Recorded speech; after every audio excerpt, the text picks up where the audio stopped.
So let me explain what we're doing today. Working in a hotel room at Avila Beach near San Luis Obispo. We tried finding a real nice hot spot outdoors so we could do an outdoor plein air type demo, and I couldn't find a good hot spot that had a image worth painting. So decided to come back in, and we're going to do a Sonoma coast painting. And I'm working on an 18 by 24 piece of hardboard that I've actually coated with matte medium. So it's actually got the color of the board. And it's got a nice coat of matte medium on it so the paint will not sink into the board. So let's get moving. We're just going to get a horizon line in there, kind of about in here. So that's sky, that's ocean. And we're just going to do a few little placeholders here. We're going to do one about here. That's a rock somewhere. It's going to be about there's going to be another rock here. And that comes down to almost the middle of the board. And it comes over about here. It's going to be about here. And we can position these rocks. I like this little piece coming in. I think I may make it a little bit more. It just, something about that horizon running all the way off the page bothers me there. Over here, it's broken up with a lot of little things. Another little rock there. Another one off in here. Nice big one up front. Nice movement of 1, 2, 3. So there's a really nice kind of movement going on. There's gonna be a little rock down here, or about there maybe, and then one over here. It's gonna kind of fill this gap right in here. And once we get all those kind of in there, doesn't matter if we have them all in because I'm gonna paint them in and not draw them in anyway. Once we have a few markers in like that, I'll take my larger brush, which in this case is a little gesso brush that I use very often. And I'm going to start with the sky. And we're going to use a light blue, Naples yellow, and white. And see what I come up with in terms of the color. It's pretty light. So there's quite a bit of white in it. Throw a little medium and a little terp into it. Yeah, that's good enough. It's maybe a little on the blue side, but it's not a bad place to start. And that's kind of a good use of terminology there. It's a good place to start. Doesn't mean that's exactly where I'm going to end up, but it means that I can lay this in there pretty quickly and establish a tone to work against. Because that's literally what we're going to be doing. Everything that you put down after that first tone, you relate to that first tone. All right. So sometimes it's important to be relatively accurate with that first tone that you put down, because every other color you put down afterwards is in relationship to that initial tone. So I want to be pretty close. Whether I'm exactly right or not, the value is pretty close to what I want. The color's somewhat close. It may be a lot closer than I think. So, but now I've got something to balance my other color, bounce my other colors off of. So next thing we're going to do is we're going to deal with the horizon. And I'm going to take an ultramarine, a little Naples, a little sap green, a little more ultramarine, just bouncing back and forth with those three colors. I also have the residue of the initial color I was using for the sky in my, so that's not bad.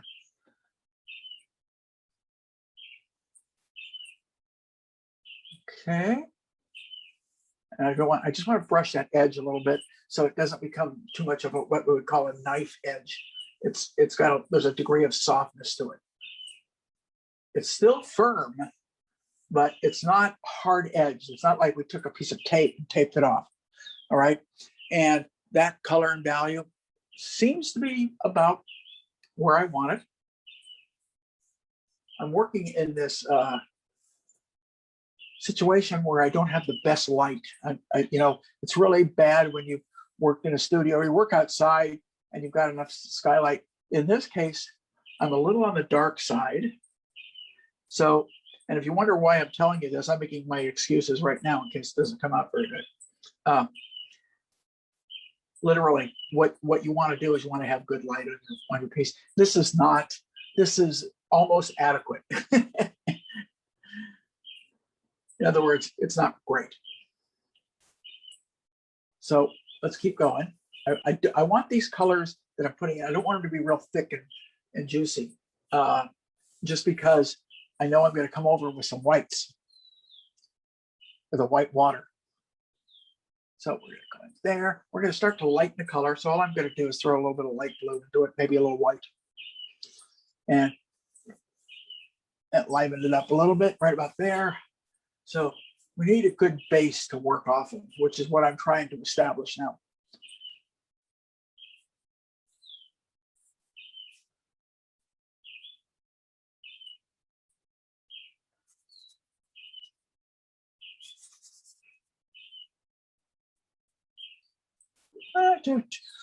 So we got some of that in there. Now it gets a little lighter.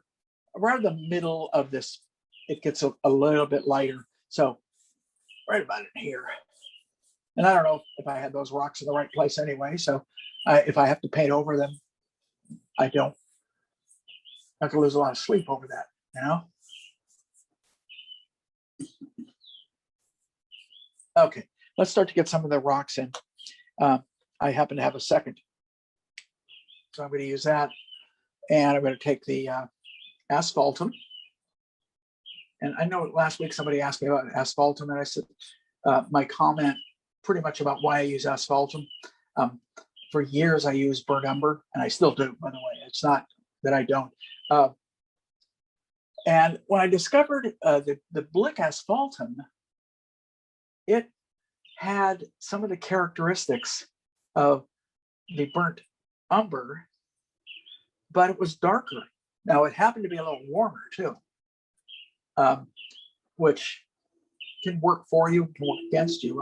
You can always counter the warm, which is what I do, is you counter the warm by adding a little bit more blue, a little more ultramarine into it.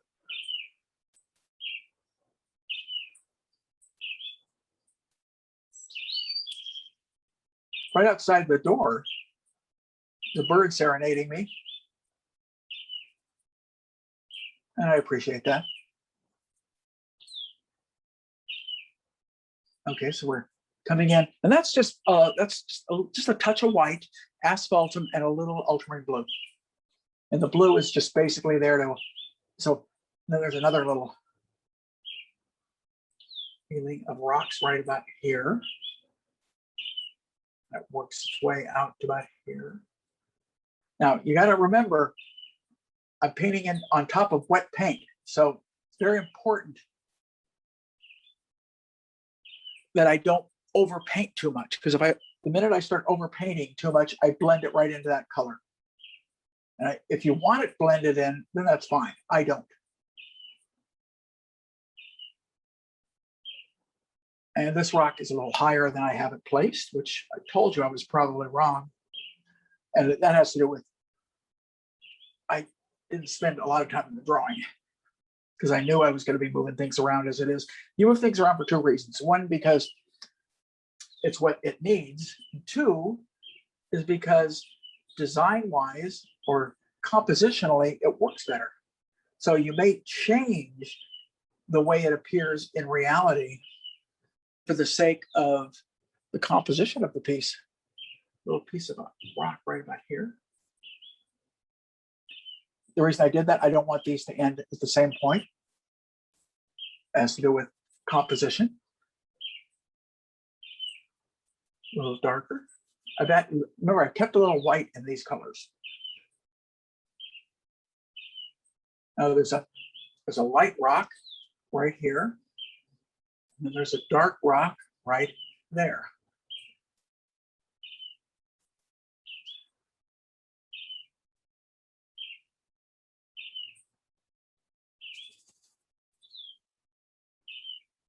Important we kind of get those in the somewhat of the correct spot. So what I did is I just added a little bit of white and blue to that color And we're going to put this rock. And the reason I added the white and the blue is it's a little further back, and don't want it to be quite as strong.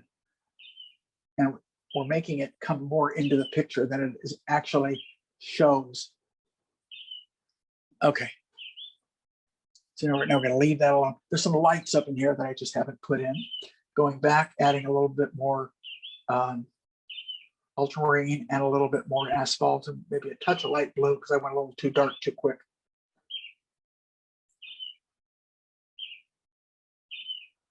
It's all value here, everybody. A little bit of color, but all value.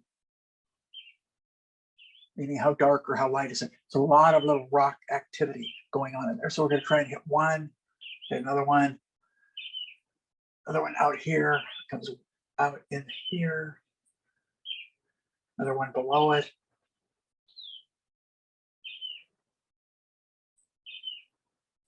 Off the side, another one coming in from here, which kind of balances this up here. I like that. We want, in other words, we've got one coming in from each side. There's actually a couple here, but I hate to put the 1, 2 on top of each other. So I'm going to kind of start placing some of these other ones. This rock here is going to be right. Let's see, make it right here. Made a mistake. My gosh.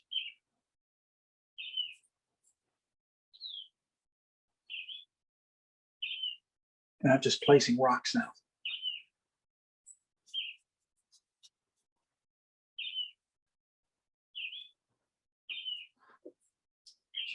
Richard stated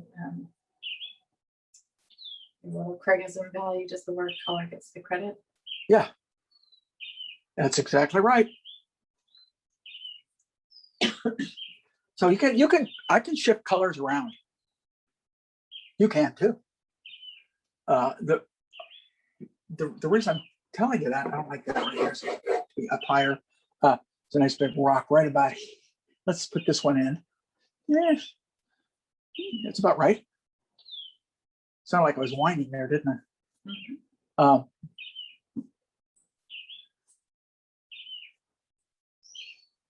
Starts to say about shifting color around. Yeah, you can shift color around at any time. It's easier to shift color around. I can shift value around too. In other words, I guess you can shift anything around you want.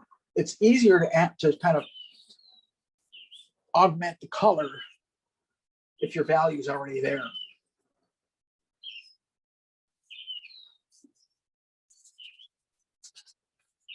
Right there. And we got some right down that in here, and here. A big light one is going to be down in here. We're going to have a little bit in here. We got some sneaking in here. Okay, so we got enough of these rocks in here. I'm going to add a little terp to that and set that brush down and go back to the watercolor. So let's start to get more of this color in. It's going to lighten as it comes forward. So I'm just going to take the color I was using a little bit ago. I added a light blue to it. I added a little bit of white, and I added a little bit of Naples. And then that's actually not too bad. It's a little bit on the green side. Added a little white and a little ultramarine, just to kind of compensate for that. There.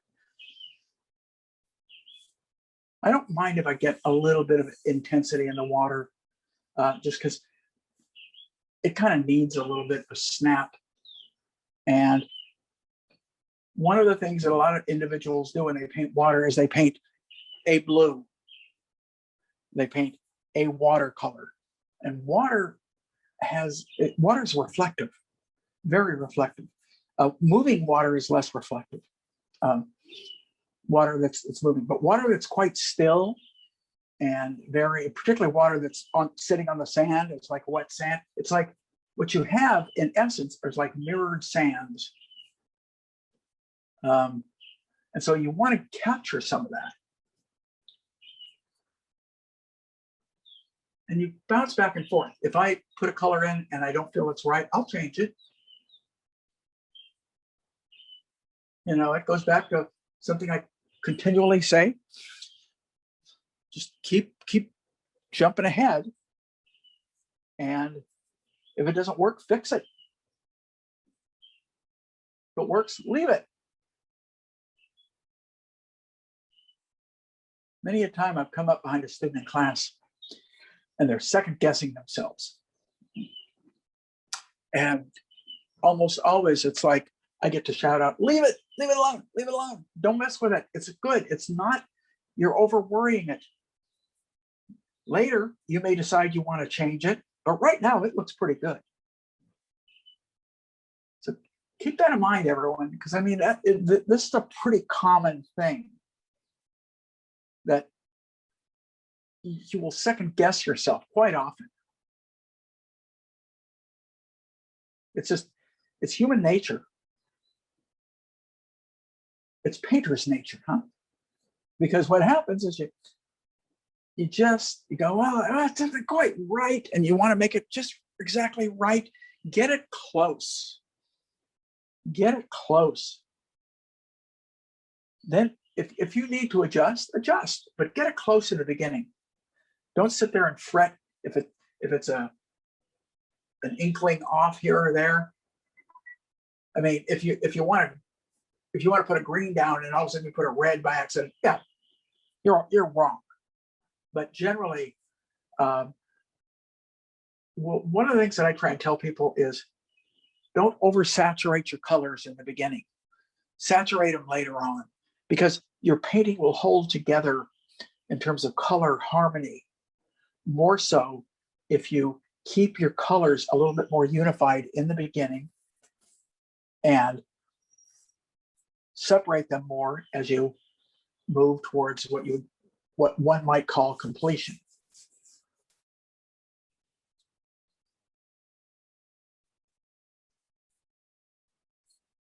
And if I get a little brown in the water here and there, to me, that's terrific, because none of the water is that clean of a color. There are little tonalities. I see some, as I move right here, I've actually just put some, not enough. I put some, there we go. Now a little bit more. I'm sorry, asphaltum. I put a little asphaltum into that blue. And I see it there. I see it, a little bit of a wave that breaks across here, comes down. You want to get those mixtures of colors in the water. Like I said, water is reflective, and it will contain many of the colors in the environment around the water. And you can be wrong. Just put it in there, be wrong if you will, and then wipe it out. But a lot of times, just by having that little undercolor in there, it'll make a huge difference as you progress on your piece. So I'm working with kind of an asphaltum and a little bit of blue. And you can see we start to get some of this terrific color movement in the water, like right here, right there. I see it right. And it gets warmer. So I cheated this time and I threw a little bit of a burnt sienna. So it's quite warm. Not dark enough.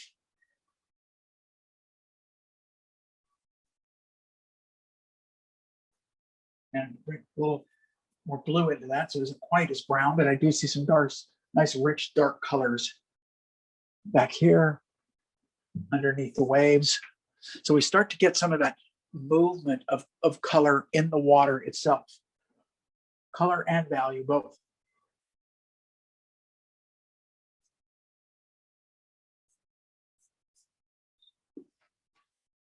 I'm standing back every now and then. Just by standing back, I mean I'm getting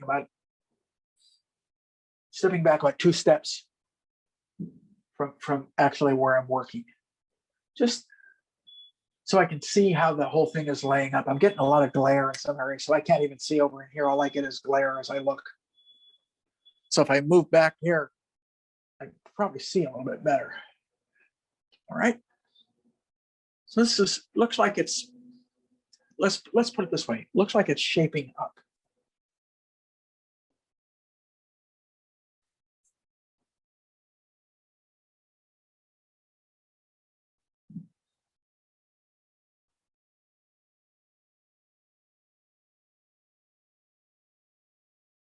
there, underneath. I'm going down visually and looking, seeing if there's things I need to add in there. There's a lot more activity right in there. So that's what I added. This is actually coming close to the color that I want. So I'm going to probably mix up a color that's not too far from this to kind of solve some of those problems. Here, reshape the rock a little bit. We'll reshape that rock there, get that down. Okay, let's get some of these earth tones down really close to this. So I'm going to start with white, a little ochre. You know, I was recently been watching Iron Chef Chopped. And as I say, I'm going to add a little ochre. I'm going to add a little bit of this, just a touch of, feel like I'm calling out a recipe. This kind of a recipe. Well, there, I mean, if you think about it, as you mix colors, they are kind of like recipes. You know, it's like, it's the way, it's what they are. And Bob's saying he likes your approach to all the different parts of the water, which is kind of like your recipe for Yeah. all the different colors that are seen. I learned that years and years and years ago when I was painting kids on the beach, that one of the fun things to do was get involved in the color variations in the water. So it wasn't always just, you know, a blue. It wasn't. Sometimes I would find these oranges. You know, it sounds weird because of orange being the complement of blue, but sometimes you'll find them. If you really study the color nuances and variations. I mean, you can just have a ball trying things. You know, my idea when I was doing this kind of stuff was give it a shot, try it. If it doesn't work, do something else. If it doesn't work, it just means it doesn't work. That's all. That doesn't mean it's a painting that's no good. It just means that doesn't work. Try something else.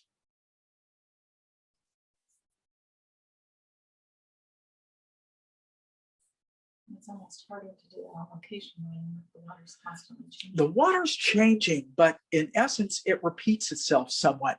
And if you give it time and you wait, you will see the repetition. And if you watch it over and over and over again, pretty soon you wait for it.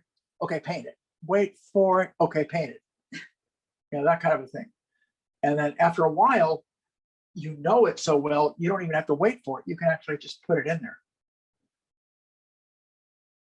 I generally will put it in and then adjust it if I feel later it isn't working. So we're gonna put a little bit of, get some lights in there. Get some more of that ground plane in. My recipe for this earth tone. Like, you know, I'm having a real hard time seeing how my value is on that. I think it's okay, but I'm gonna have to stand back in a second, see if it's working or not. Turn this light on. That light? Yeah, give it a shot. May make it a little bit too warm, but I don't care. I'm gonna get some lights in on the rocks now. We'll start up at the top, and it's quite warm, so I can. Let's see what this color looks like. That's too dark. So I'll try it again. I just added white to the same color. That feels better.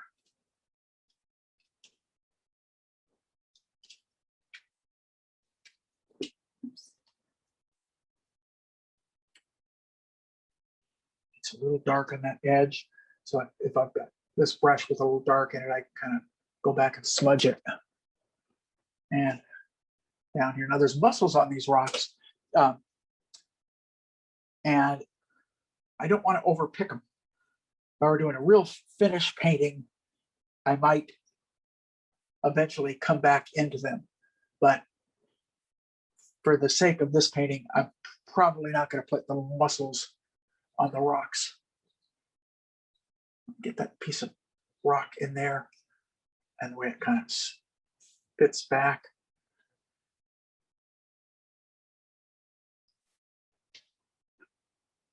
And not quite, obviously not nowhere near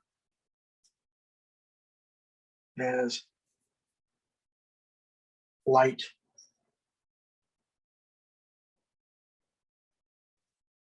Sometimes this little brush, it'll make these interesting marks that almost work for you.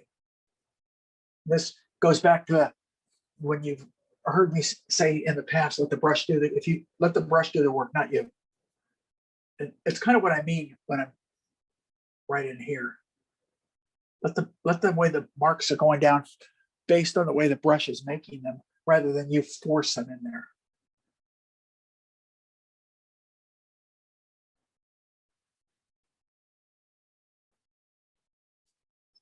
And I mixed a little blue here and there into it, just because. And I might even mix a little orange. I don't have an orange on my palette because of what I was painting. I didn't see where I really needed an orange color, but I do have an alizarin, and I do have an ochre, so I can mix up kind of a pseudo orange. I wouldn't want it to be too strong anyway. Okay, let's go over onto this rock. Hit top part of it. When it comes down, goes over. What I'm kind of doing to a degree is, and I've brought this lineup, I'm kind of painting myself a little bit into a corner and just assuming I'm right, and then I'm going to try and paint my way out of it, make it look better. So I just threw a little bit of alizarin into that color, and it's 2 alizarin. So what do? I counter it with a little green.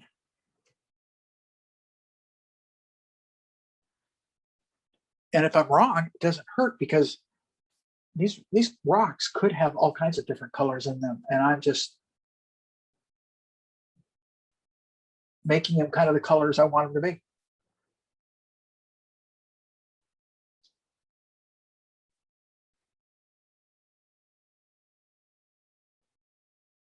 Just by letting the brush make the mark. Let that brush do the work. Don't you do the work. Now I'm going to throw a little alizarin and a little ochre together. It's pretty orange. Actually, it's pretty much like a burnt sienna. Let's try some burnt siennas into this. Get some nice warms going on in here. I can see some warms back in here, over here. I'd rather have them in the rocks close up, even though I do see greens. I'm going to mix a little of the blue into that color. Whoa, that's way too bright. Bright meaning a light. A little more ultramarine into that, so it isn't quite as, there we go, quite as light.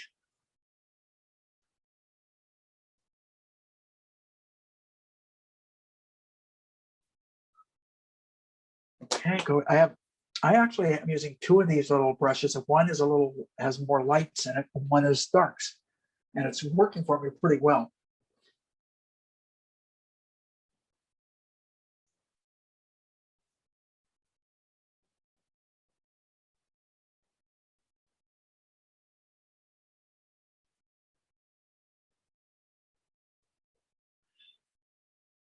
We're starting to get the feeling of the rocks, okay? At least that's my assessment so far. Time to get a new paint rag. I think I done pretty much the damage to that one that I possibly could do. So squeeze, I want to get a little bit of a light color, because I'm going to go with the maples, the white, bring that into the brown color I was using, and we're going to go try and get some of these really bright colors right about in here, there, the rock behind.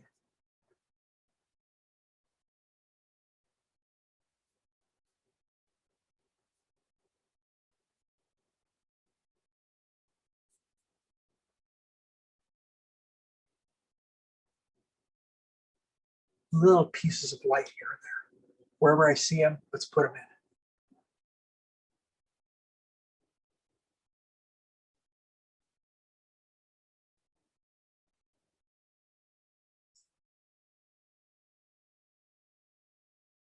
little warmth, oh, a little dark, I see. Nice little snap of dark right there. Same with this rock up here. It's got a few little darks. I'm just letting the brush do the work. I'm not over trying to over control the brush. You know, as a beginning painter, I did exactly what I'm saying, don't do this, don't do that. I did it.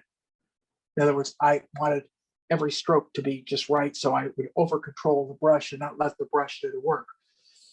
It took me years, everybody, years to figure out I could ease up a little bit and let the brush do the work, and it would probably be even that much more effective. That was a hard lesson. That did not, it was not a lesson that kind of came really easy.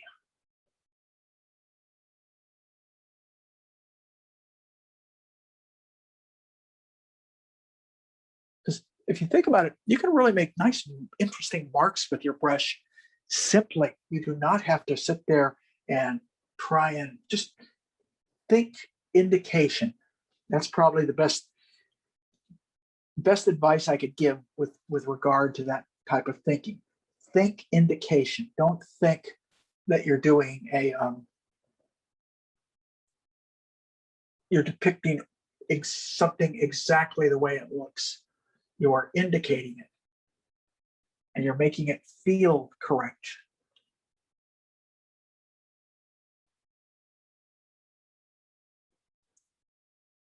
Brighter lights. So I just added more white to that blue is what. And what we're doing is it's a little drier, and I'm building other kind of color and value nuances into the water. And if I stand back, I'm satisfied with that. I think that does work. Now, where else do I see it get kind of light? Right about in here. And that's just, I just took the blue that I had, I put a little light blue and white into it. And so I'm looking right in this area right here. And right there, down underneath. And sneaks back behind. And let me look right about in here. It's helpful sometimes to take your brush and kind of do a practice stroke. Sometimes right, if I'm painting on location, I will do it on the location. Sometimes I'll do a practice kind of a run through as to what I think I need to do. And then literally jump into it and go for it.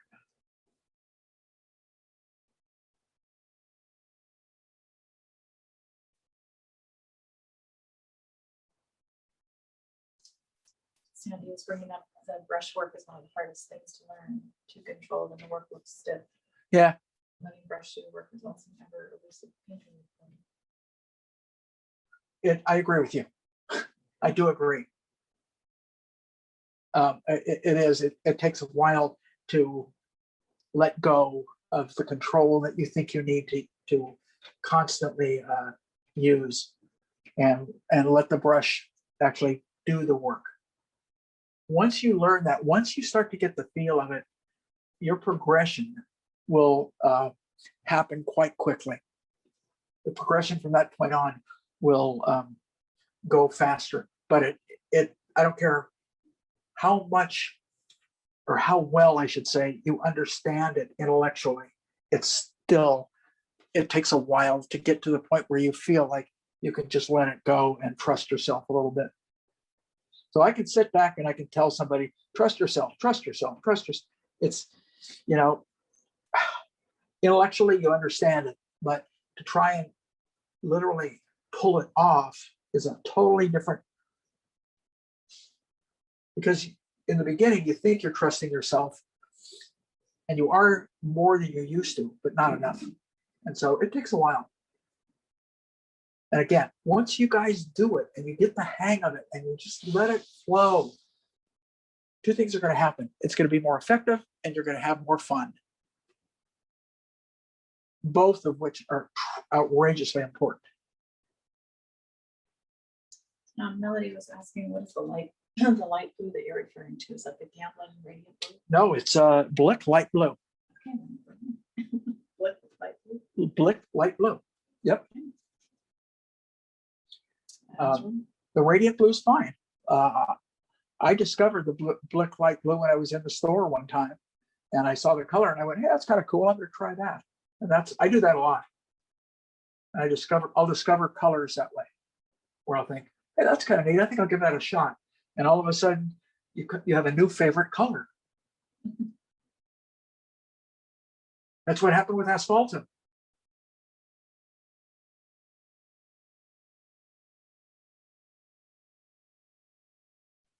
So we're little rivulets of kind of some of the water we see, and we don't paint one direction. So I'm going to literally paint the sand back in because I obliterated a little more of it than I wanted to.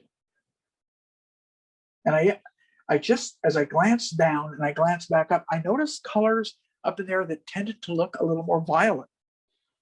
And when you see things like that, use it. So I'm going to take white, blue, ultramarine, and a little alizarin and mix up kind of a violet color. Let's see what happens. It needs to be a little darker.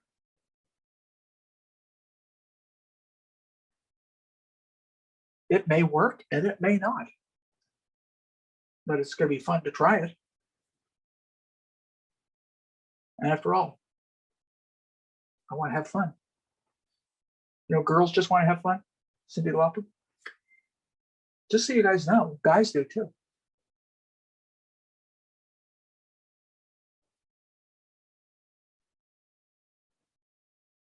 I see little hints here and there of violets.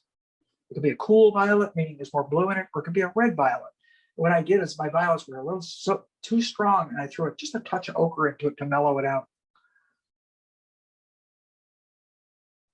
Like it's kind of a reddish violet over here. Okay, so we get a little bit of, let's start in a little bit of the white water. Where are we at? Oh, we're in pretty good shape here. I want to adjust the sky again before I do too much. I think I'm gonna play on the rocks one more time before I go to the white water. So I'm gonna start with my white, this rock back here, and my ochre. White and ochre, and it's pretty thick. And I'm gonna throw a little bit of my solvent-free gel into it. Now, in case you're wondering why, it'll sit on top much nicer with the solvent-free gel. I don't have to push, so I can actually just kind of lay that color. Look at that. Just lay that color right there. Just little corners, little touches.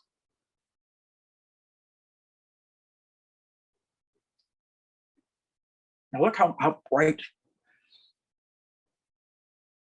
that is. Let me see what else we need. Okay, I'm going to take the same color, more solvent-free gel, more white. I'm going to throw a little bit of blue into that color. So it's almost the same value with more blue. Why? Because I just noticed some cooler colors up here on the rocks. I like that. Maybe a little cool. Let's throw cool back here while we're at it. Okay, over in here, solvent-free gel. I'm going to mix that color back into my other color, darker color. And I'm going to start to pop a little bit more light. Whoa, it's more than I wanted.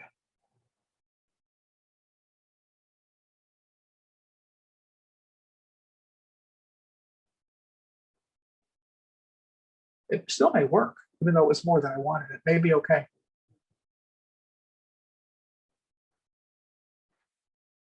It's brighter than that, but I don't mind it. Little spots here, a little bit right on the edge. We want to pull this rock out in front of this rock. Let's go back up on here, get a little bit more light.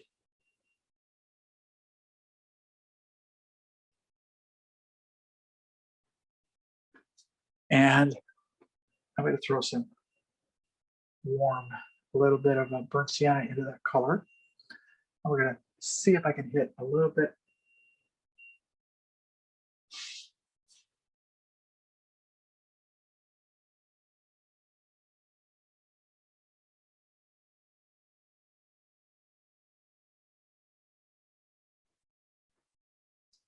So we're getting some of the busyness of that. Now there's a little modeling on some of these rocks.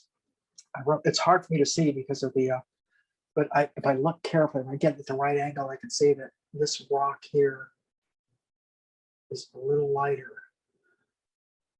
And then there's a little bit of a warm area on the rock that comes out in front of it. Back down in here, even on the top of this rock. So let's see if we can start to get some of that white watering. I don't want to dwell too long. I need to get a little manipulation back in here. So I'm going to pick up my white. I picked up a rosemary, big old rosemary number, what is that, like a number 12. Flat. White, a touch of Naples, a lot of the solvent-free gel, and even maybe a little turp to loosen it up a little bit more. It just didn't. And we're going to kind of come in right here behind this rock. Come right there. That's too bright. We're going to go across. Now, you heard me say it's too bright. I didn't just say that. I meant it. It's pretty easy. I'm just going to paint over it a few times and it won't be as bright because we just push it back into the paint.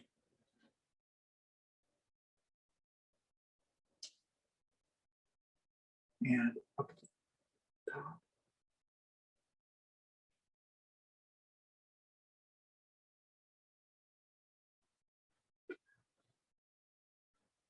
This is really a matter of using your brush and not over painting it, letting it's, as I said, let your brush do that work. Now there's a rock there. I've left it out. Just this rock right here in the corner.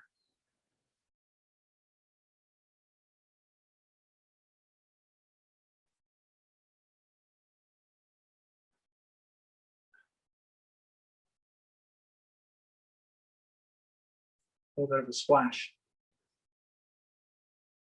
So you want to paint a splash using a different kind of character of your paint stroke that you do, doing maybe a part of a wave breaking. So another wave way back here.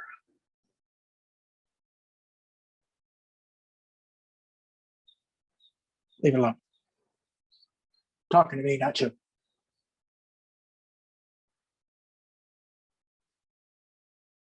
Okay, we're going to come back on this way up here. Big splash here, kind of a big wave. So let's treat it that way there.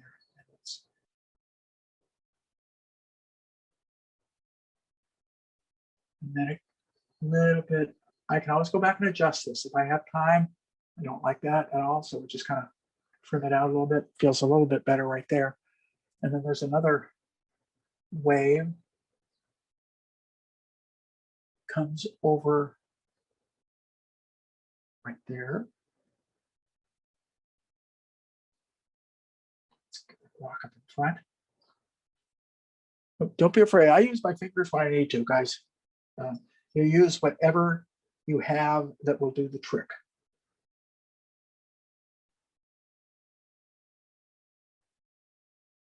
If a palette knife does it better, use the palette knife. Okay, so it comes down along the side of that rock. And that gets pretty thick. We kind of want to get a little bit of other colors mixed into it.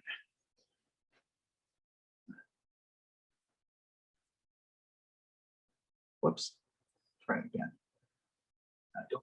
So what I did is I messed up the top of that rock now. So I just take this blue, come in and cut it away. That works better. That's coming off okay. It's not quite what I want, but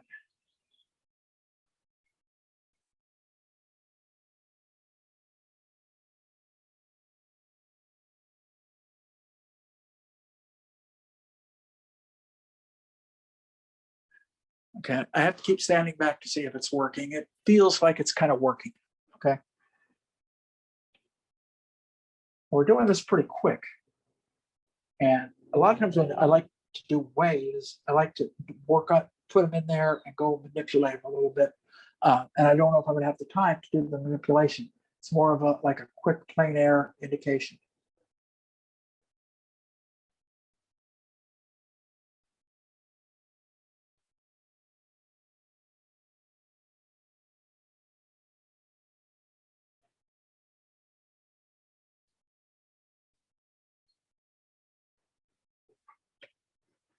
if that isn't working, I can always pick up another brush. Like this is way too thick.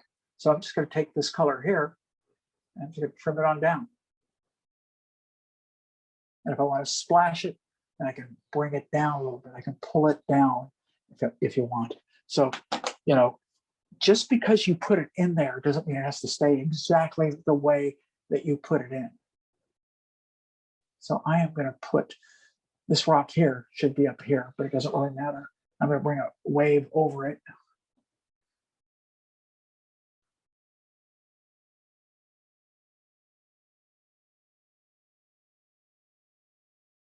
And sweep it off. Bring it down, let it crash.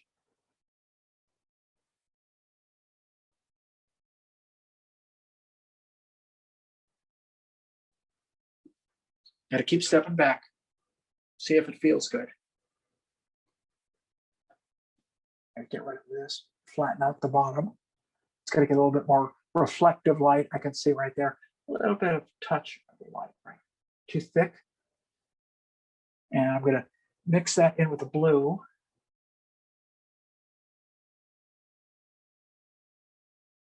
Get a little bit more variation in here. So one thing you might note is what I'm doing is I'm building and building and building. Color, subtlety, any nuance that I can begin to find that I think is necessary. That's what I'm doing at this stage. So this is pretty light, a lot lighter, right about in here. So I'm going to just, see, that's way too white, but I'm just going to take that same color and I'm just going to push it right back into the blue. So now it isn't as white.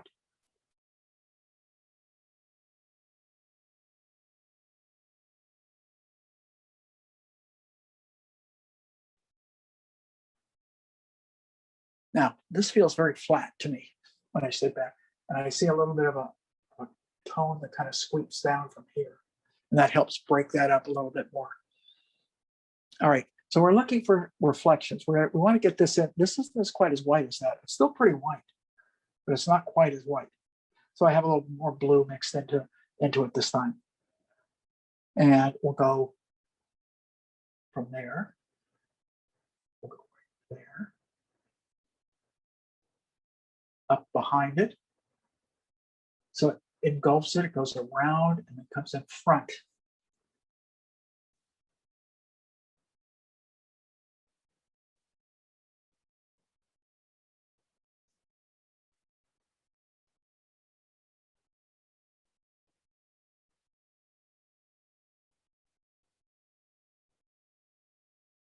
I want to break this up. We see a few little striations, not pure white. So I've got enough blue into this color where I can go back and get some of that. Now, if we follow it down here, it gets pretty light right here, here, and it continues its way down because the light is hitting around these rocks. So we're going to go right in here. I already had started it, I could see. So I was already on the right track. That's nice to know.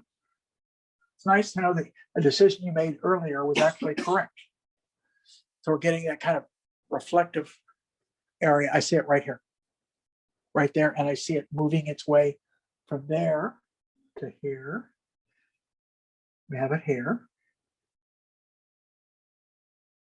and there and down in the areas here.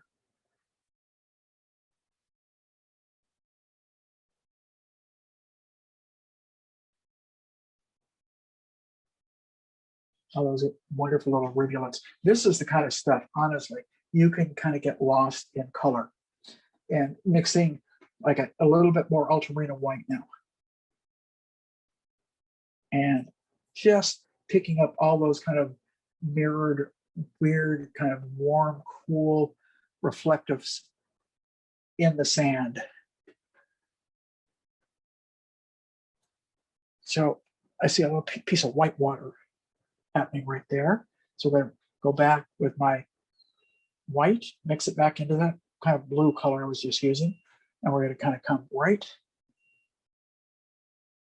I'm going to throw a little turp into it because it just wasn't loosening up enough with the solvent-free gel. Just wasn't. There we go. And I want this strong white right here, coming from here, going here, around that rock, a little bit behind, down, right. Just touch right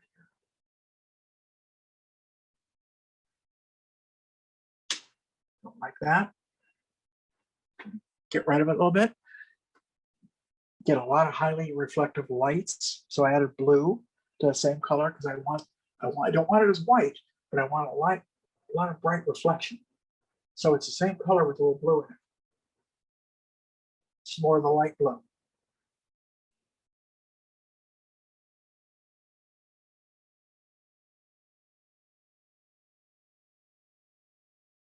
Let's see, down around, okay. Nothing there, right in here.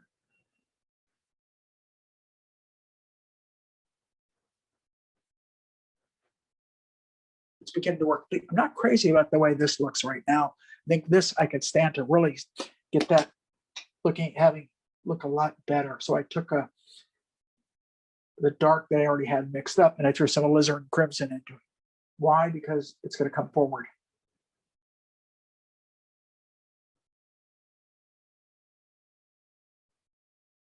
And I'm going to mix a little green into the alizarin. All that does is darken it.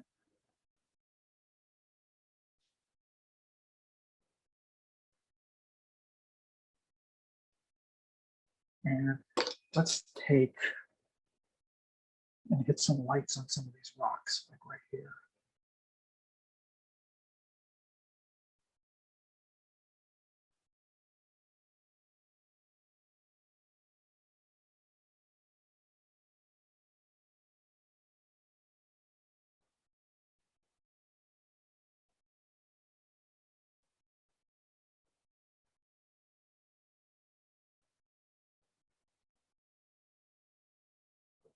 Color.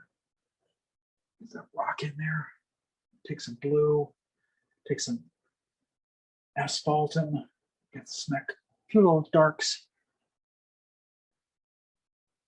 I like to sometimes go a little cooler and sometimes go a little redder. Just because that's kind of the way nature is. It's not one color. Throw a green. It's a little moss here and there. You can get very particular if you want to with some of these rocks and come down, sit down in here. We have a little bit of light. Back in here, we got a little bit more light going on. More light right there.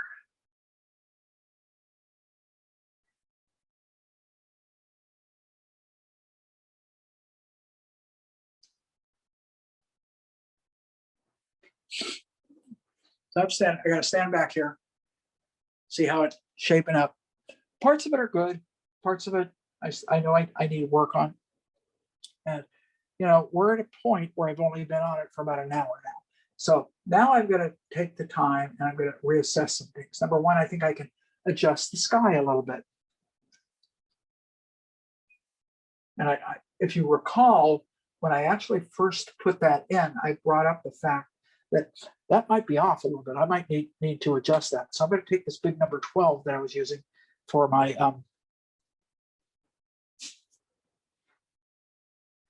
waves, because I can see more white water happening right here, splashing up. But let's deal with the sky first.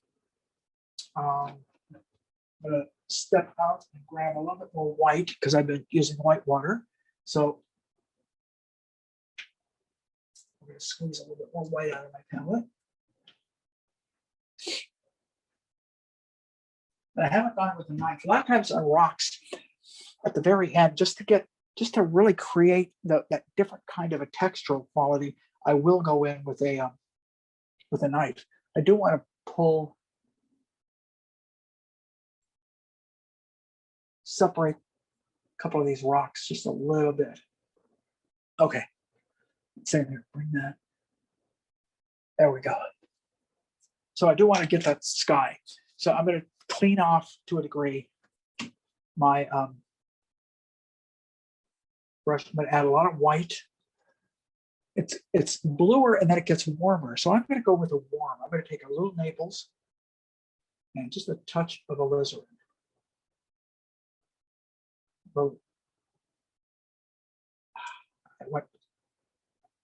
Keep forgetting alizarin is so darn powerful. A touch goes a long way. Now this is going to be way too strong.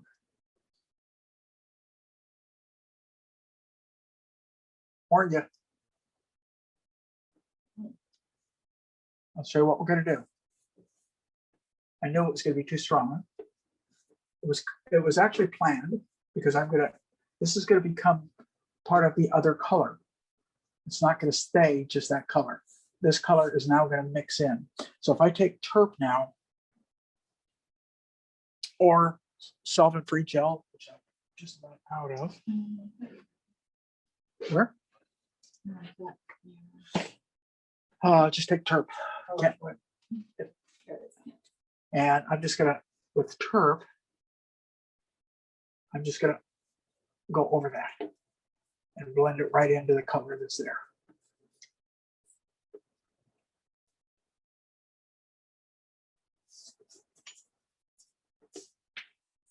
So that was a color I was painting, and I had literally planned to mix it into the color that was underneath it. Now, on a studio painting, you wouldn't be doing that because it'd probably be dry unless you did it the same day. But on a plein air piece, that's what I'm saying. You come close, and then you adjust. This is what we're doing. Very important that I actually, if I wanted to, and I don't know, so I might want to. I much prefer the sky now to the way that it was a little while ago. All right, but that doesn't mean that an hour from now I might look at it, realize the sky needs a lot more work. It maybe needs more going on.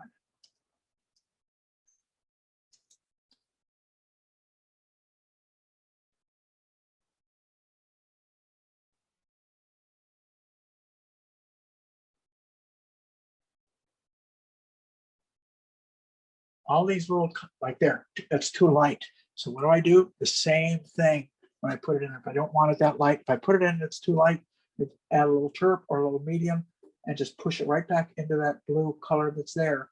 And I get all these interesting little characterizations that are actually there, and they're just not as bright.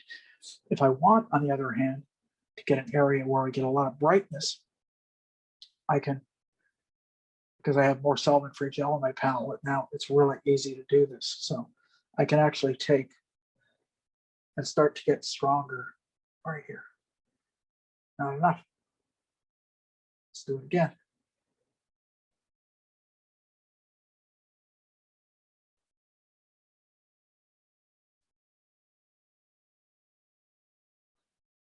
There. So now it's not just white, it's white on white, so to speak. They're white variations. So you come in and you clarify things at this point. If you can get this far along, then you have time to actually go back and clarify a few things that are not working maybe the way you want. Maybe it's a rock shape. So maybe I want to take, let's figure some things out here. Let's take this rock shape and bring it over just a little bit. Let's give a much cleaner edge to that rock.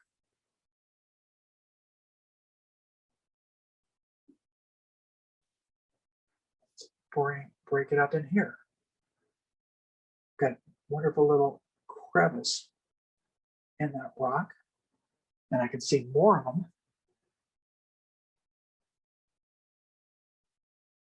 Work their way out here.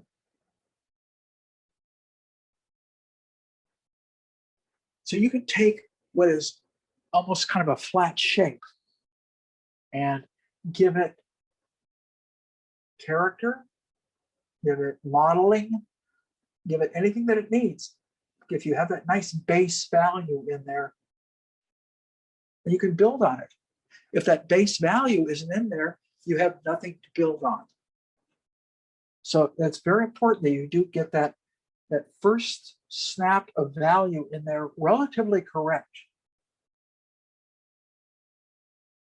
And I say relatively simply because it may not be 100%, but if it's pretty darn close, then you're more than halfway there. You've got a good portion of the problem solved.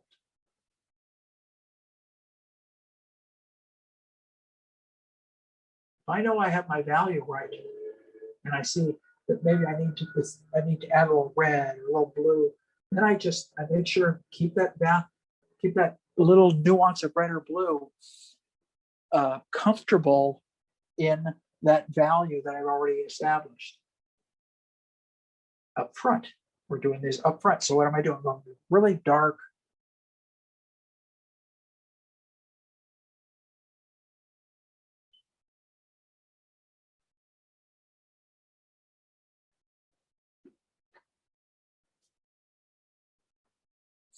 Oh, let's see here. Bottom of that is a little bit more interesting.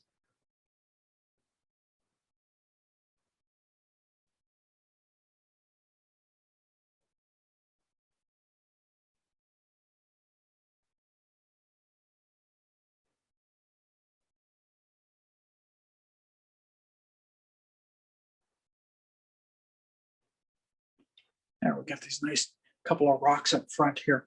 Probably it's a little bit, I went a little too far with some of the darks, although it could be that way. Just because you don't see that doesn't mean it could be that way. It just means that particular rock, like there's a little rock right here, a little seaweed. So we're going to put this little dark part of the rock right there. And then there's a little real light touch. So you can see I'm just holding that brush very lightly. We just let it kind of make those marks. And if you don't hold tight, sometimes you can come up with really great. If you hold that brush really tight and rigid, you're over controlling it. So a lot of times you just want to barely, you're just letting the brush rest in your hand as you apply that paint.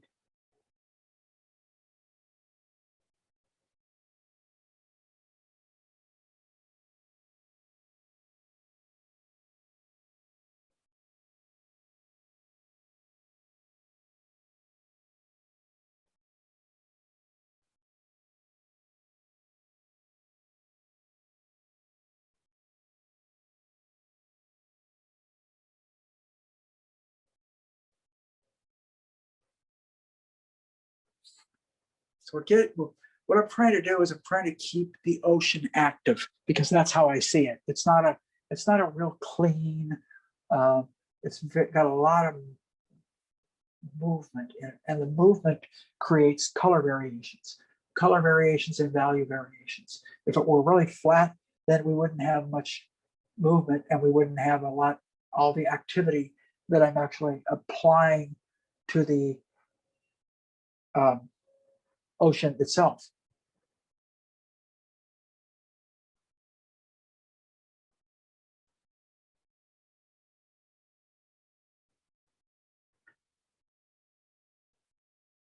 I stand back for a second, see if I'm just looking right in here because I can see a couple little things that I do want to fix in that area. Has to right about there, and then right about here.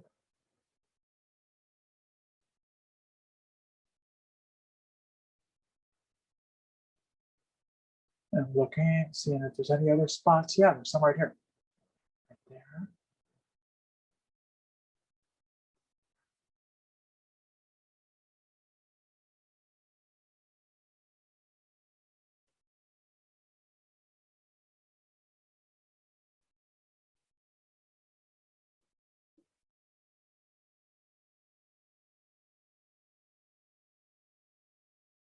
Okay, so we're breaking it up.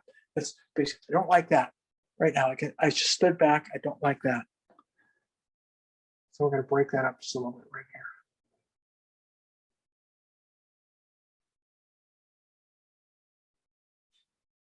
Don't be afraid. If you don't like something, go back and fix it. Just don't go back and work on it forever. Go back and make a few strokes, then move on. All right. If you go back and you fuss on it, and it's not right, and fuss on it some more, what happens is overwork.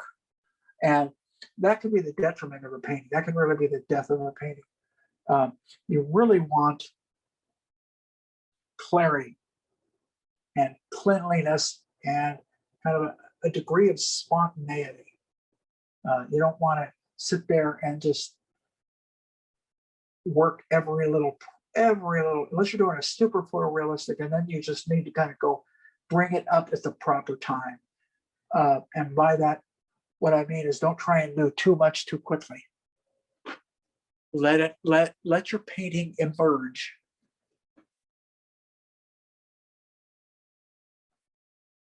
Once again, easier said than done. Yeah, Sandy was saying just that she loves little details and nuance of colors, but she tends to try to do them too soon. Yep. It's a common, I don't want to say even a mistake, it's a common problem. If you do try to get those details in too soon, in other words, if you're painting a figure and it's looking pretty good, and then you say, okay, I'm going to get those eyes in there and really finish them off. Don't. As soon as you get those eyes in and finish them off, then the painting feels done, and you probably haven't done enough to other areas. The same is true with any landscape, that the minute you overfinish an area, it starts to feel done, or other areas start to feel less done, and all of a sudden then you have to go in, fuss on them, and pretty soon you get them up pretty far, and you're going back to the area that you started with, and you're working on it. As painful as it is, hold back as long as you can about doing any sort of refinement. If you can find something else to do, do it. Don't go in and put those super refined details in. And I know everybody loves it, but it'll work so much better if you can hold off on them. Look for other things that's necessary in your painting.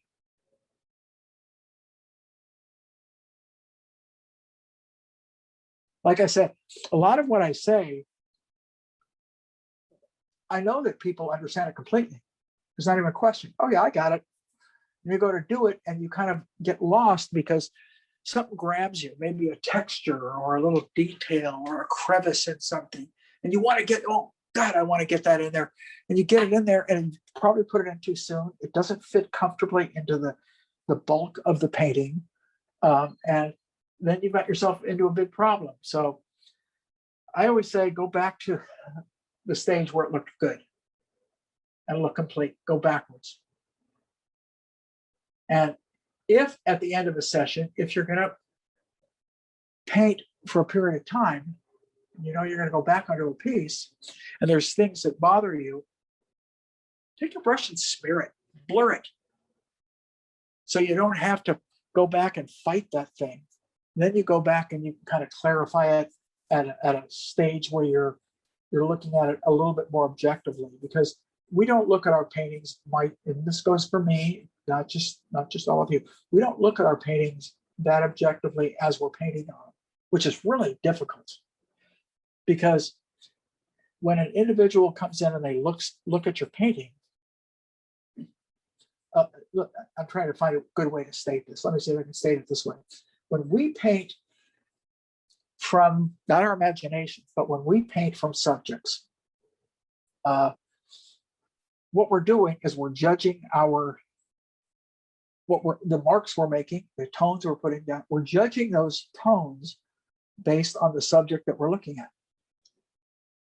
When someone sees your painting, they only see your painting. They don't see the subject you are looking at. Therefore, it may be just fine. And maybe it's even better. You know, ideally, what we're trying to do is take what nature has to offer us and add our own little personal touches to it. And that can be a compositional component. It can be a color component. It can be a elimination component. In other words, we're eliminating something because it looks better. Maybe there's a rock that we don't like, or a tree that we don't like. And we're going to get that out of there because it just doesn't feel like it works with our sensibility. It may work with yours, it might not work with mine. And that's what makes one artist different than another. And that's what's so damn great about art, is that we all will interpret things slightly differently. We may interpret differently technically, a la Van Gogh, or we may interpret things differently in terms of color, Monet, or may interpret things differently in terms of the way we use the brush, such as Fetchin, Sargent. All these, and when I just say we may just do it, I don't mean that any of those artists aren't employing any of the other elements. It's just that when I mentioned Van Gogh, his technical application is so powerful that very often that's what an individual sees. They don't see other elements. So, even though he had interesting color choices, things of that nature, and we could say that the same about a lot of different artists. That's what makes one artist different than another. And for every artist, there is someone who loves that work. I know people who love one artist, dislike another artist. And, it's the way that it goes. One thing I learned about myself is over the course of the years, I've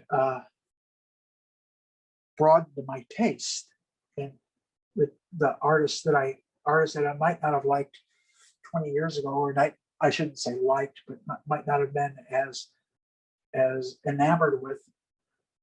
I might see something different in it today and want to let that little bit of a difference influence me in some way or another.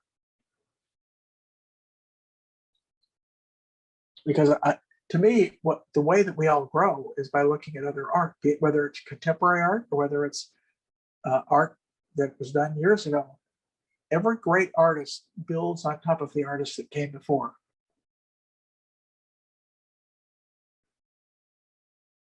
They use things that another artist has perfected, and then they find a way to add their own touches to it.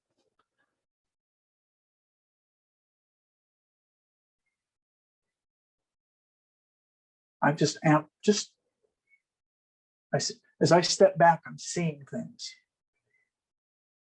And all I'm doing is strengthening based on things that I see. I also see it get really warm right in here. Really interesting. Warm behind that rock. Let's see if I can do something with that.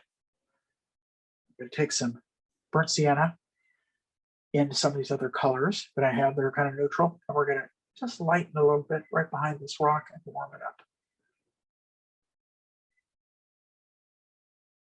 Well, I kind of like that. There's a mistake of a stroke, but I kind of like that. And what I've done is I've separated that rock out front now. And it's got a little trail of another piece of rock that is coming out. Sonoma Coast, for anybody that has not been there, is a paradise for people that like dealing with particularly geology, rocks, because you can look out and there's just a tremendous amount of rocks. I've always said I'd love to go out there because I have a lot of questions about certain things.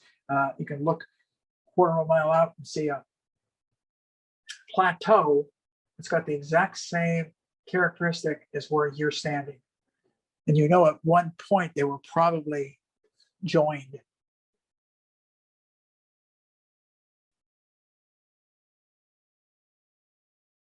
So it truly is a kind of a treasure trove of that kind of thing. I think it's probably one of the most underpainted areas that I'm aware of as far as the coastline, where you get up to the Monterey coast and it's just, you know, everyone and their brother wants to paint. And it's very overpainted in that regard.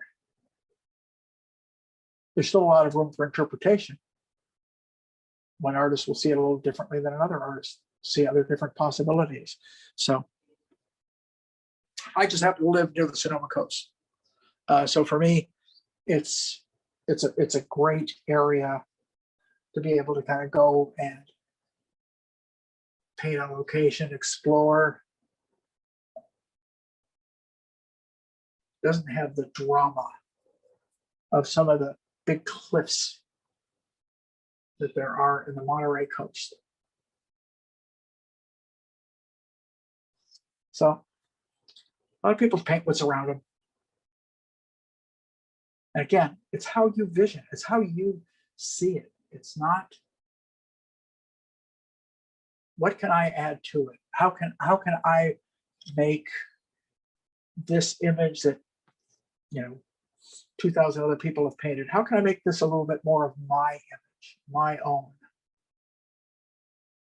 It's a question I think we all, as artists, eventually need to ask ourselves: is what makes us, what, I think you could drive yourself crazy with this. I have, so, but what makes your work unique? Now, you shouldn't even be thinking about that until you get to where you're pretty darn good. And then you can consider yourself with elements like that. What makes my work unique? I have not been able to answer that question regarding my own personal work. And I think there are people that think that way, and because they think that way, really come up with a very unique way of looking at anything. You know, I love a lot of the ex-students that I've had and how they have found, I mean, a really good example of what I'm talking about right there is an artist such as Maynard Dixon.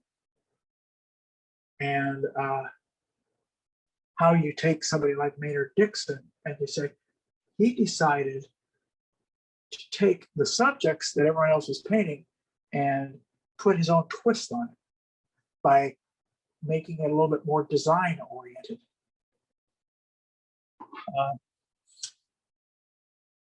There's an ex-student of mine. I wish I could claim, I could say I'm responsible for his uniqueness of style, but I'm not. It was always inside of him. A guy named David Galshoot, who has a wonderful design-oriented way of working with figurative, with animals, with flowers, with landscape, and it's who he is.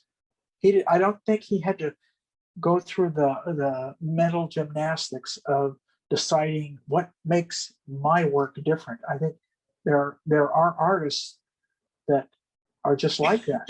They just have a tendency to be that kind of an individual, that where their work is that way. Where most of us, truthfully, just struggle to try to be good.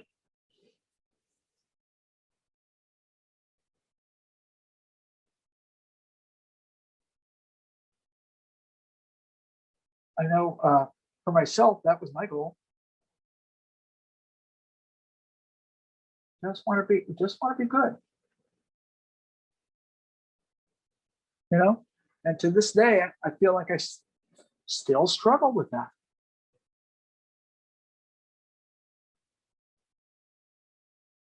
In a different way than I might have when I was, you know, just getting the hang of learning how to paint. Because at that point, you're just happy that something looks like it does what's in front of you. You're just really happy.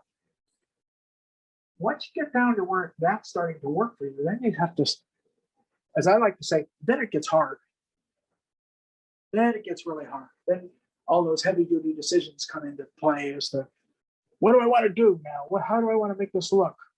Do I want to, I'm playing around with a series personally right now of florals, which I almost never paint, simply because I've got a vision in my head of how I want these to look different from the way that I normally paint. And I think it's just one of these things that every artist needs a little bit of time to kind of fuss around and try new things. Whether they come out great or not, just give it a shot. Have a little fun. See if you can get it working for you. And if you can't, what the heck? You've tried something. Hopefully you've picked up a few little pointers that you can apply to your own way of working.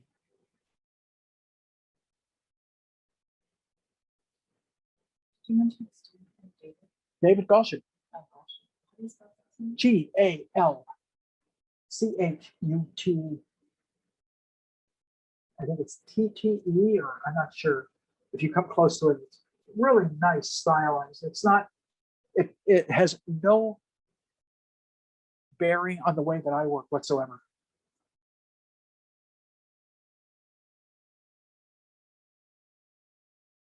And I think it's important that you look at all these different artists and see, maybe it'll influence you, maybe not. Nothing else. Have fun looking.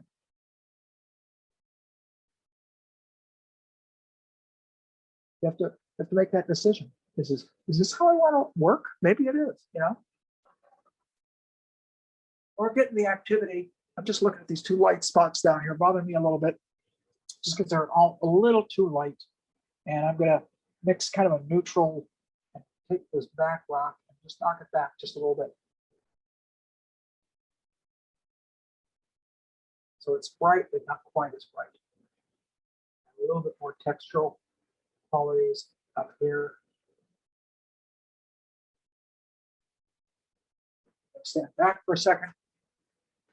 I think I like that better. I can balance it by bringing a few more lights into other rocks too, and that might help.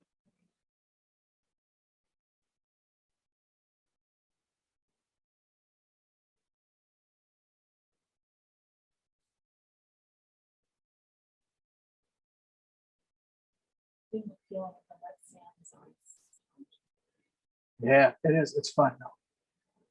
I mean, that's what got me into wanting to paint.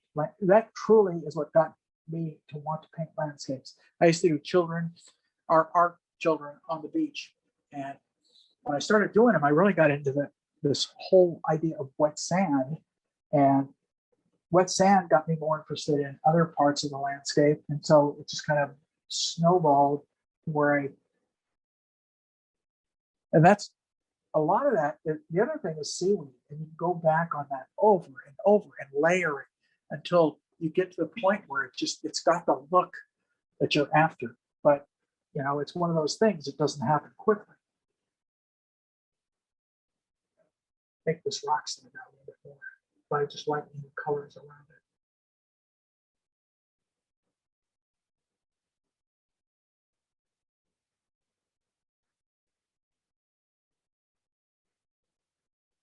It's interesting. Talk about different artists that influence you. And it's funny that in recent years, I've become more and more interested in the characteristics and qualities that Nikolai Fechin has achieved with his almost abstract notion of realistic elements in a painting. And where he will take part of an element that is not his main focus, and he will make that border into abstraction, and but at the same time not let it be abstract. That's hard. And I think maybe my notion of letting your brush do the work comes from observing a little bit of his work.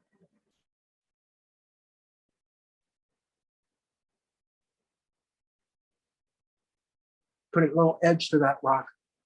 Not that every rock has to be clearly, cleanly defined. That's up to you. That has to do with how realistic you want to be. I purposely like it when some rocks just become paint.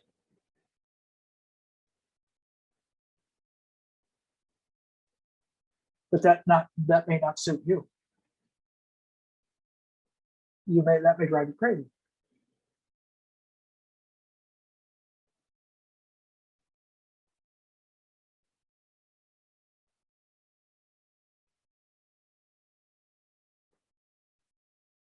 One of the things I learned about when you paint rocks in water is when you paint the bottom of a rock. The top of a rock could be as erratic as can be, but the bottom needs to be planted in the sea. And by that, what I mean is that it's cleaner. It's not as erratic, where the top could be erratic as can be because that's the way rocks are. But the bottom, on the other hand, of that rock needs to be put right there in the sea itself.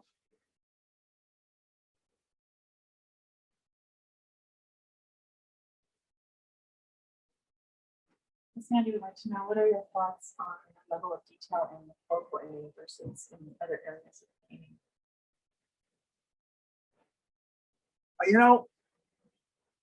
Occasionally I think about that before I get into the painting. And other times I think about that as I am painting, as to how am I putting too much detail into an area, I will from time to time go paint out an area. It's overly because I put too much into it.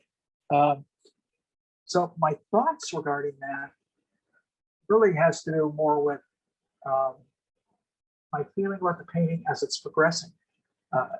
Often I will start with that as an illustrator.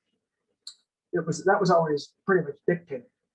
So what is that focal point? And that's where I would probably put most of my time. As a painter, sometimes that may change as I paint. I may start with one thing in mind and change halfway through it, but my feeling is I don't want the same degree of detail everywhere in the painting. That would probably be the easiest way of stating it. So if I've got a figure and I do a beautiful face, I want the hands to be pretty damn nice, and maybe I will simplify some of the garments. They will not be as refined. They will not be as cared for. So, and some of the background, I might be able to just get by with the shape. My interest is probably more, geez, I'm having a hard time defining it. It has to do with the activity in the painting. That is more in the water. The rocks become more of a base for everything else to work off of. But the water is the activity. So some of the rocks I want to be clean and understandable, so when a person looks at it, they understand that those are rocks. In other parts, sometimes I just want a rock to be a beautiful paint stroke. And I will make those determinations as I move throughout the painting. These are just strokes. There's no definition whatsoever in there.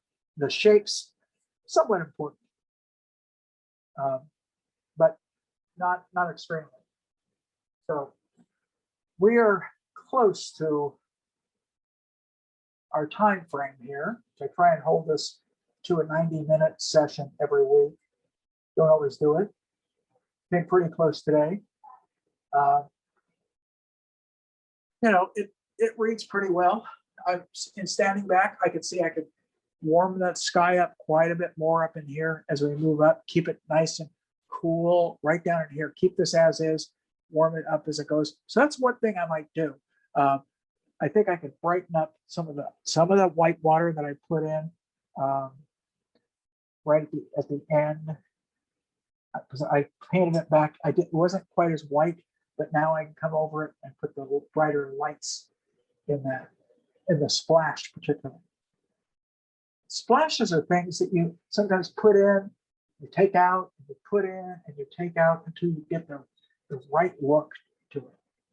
In this case, I'm using much more of an impasto white at the very end to really kind of, now to me, I've got that probably a little bit brighter than I need to. And I didn't realize that till I stood back, looked over here and then glanced over here and it felt too white. So I might knock a few more subtle darks back into it to help the character of that rock. I don't know. I have to look at it a little bit later and see how I feel about it. The overall effect of the painting is kind of what I was hoping for. I just messed up that part of it really well. I didn't do that on your behalf. I did that because I just messed up. So what do? I just kind of sweep over it a little bit, push that back in so it isn't quite so bright. But I think we're going to call it pretty much quits on this, just because at this point, if I were doing a real refined painting, I would get away from it for a while. And I'm not going to do a real refined painting. I may go back into it, put a little bit of work into it once I get away from it, see some things that really bother me. But for right now, I can live with this, and which is what I think I'm going to do. So what I hope for all of you guys is that it gave you some information you can use in your own work, and we'll see you next week. In which case, I think I'm going to go back and try and get a figure done because I haven't done that for a while. So happy painting, everybody. I'm going to add some little lights right down in there, and that's it. Bye-bye.